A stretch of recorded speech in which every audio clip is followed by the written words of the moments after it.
suis journaliste pour la presse régionale depuis une dizaine d'années et pour le Télégramme depuis 6 ans, avec une spécialité pour les affaires judiciaires, donc la chronique judiciaire et puis tout ce qui est police-justice au sens général du terme.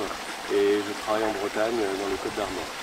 Ce qui est étonnant, c'est que j'ai l'impression que c'est plutôt l'écriture qui est arrivée jusqu'à moi avec ce roman. Dans mon métier, j'écris tous les jours, donc j'ai une routine et une pratique de l'écriture qui est quotidienne. Et là, j'ai découvert une écriture beaucoup plus remuante, qui est allée chercher plus profondément des émotions, des souvenirs. C'est comme si cette écriture avait embarqué 10 ans de souvenirs et d'émotions enfouies liées à mon métier, à la couverture des procès, aux histoires qu'on croise, aux visages qu'on oublie, ceux qu'on n'oublie pas, au silence qu'on accumule. Et j'ai l'impression que cette écriture-là, elle m'a permis justement de restituer tout ça. Et il fallait de la fiction parce que peut-être que la chronique judiciaire, qui est pourtant déjà journalistiquement une pratique qui permet d'amener peut-être du style, des fois d'aller chercher un peu plus loin dans des détails, dans l'humanité, ça reste quand même d'abord un exercice au fin de l'information. Et moi j'avais besoin de me libérer complètement du réel pour affronter ce que j'avais peut-être besoin d'affronter à ce moment-là, et ça a donné le démon de la colline au lit. Je ne sais pas s'il y a de l'autocensure dans la chronique judiciaire, parce que j'ai toujours cherché à être le plus juste possible dans la manière de raconter les procès et d'essayer déjà d'être au plus près de l'humain, de ne pas être dans un récit qui soit sensationnaliste et qui essaie vraiment de raconter les enjeux qui sont très forts dans un procès. Par contre, la fiction, ça libère parce qu'on n'est plus tenu à la réalité d'une affaire. On peut vraiment aller être peut-être encore plus juste dans ce qui se joue de l'humain dans des moments difficiles. La chronique judiciaire, c'est un exercice d'écriture du réel.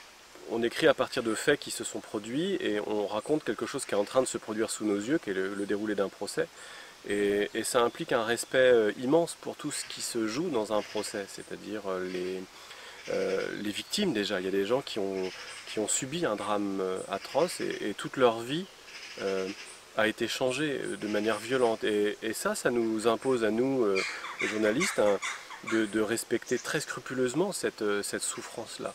Et puis, on a aussi d'un autre côté un accusé ou une accusée, on a des avocats, des juges, on a un discours juridique, on est tenu d'essayer de faire quelque chose d'humain et d'informatif à partir de ces données-là.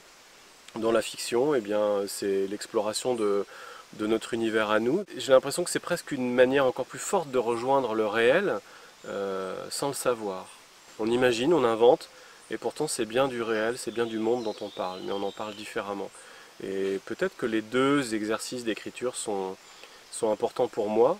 J'essaie de ne pas les mettre en concurrence, mais plus j'avance dans l'écriture de la fiction, moins j'ai besoin et moins j'ai envie d'emmener de la chronique judiciaire dans mes récits de fiction. À partir de quoi j'ai travaillé la langue du personnage, là encore, hein, c'est presque cette langue qui m'a travaillé.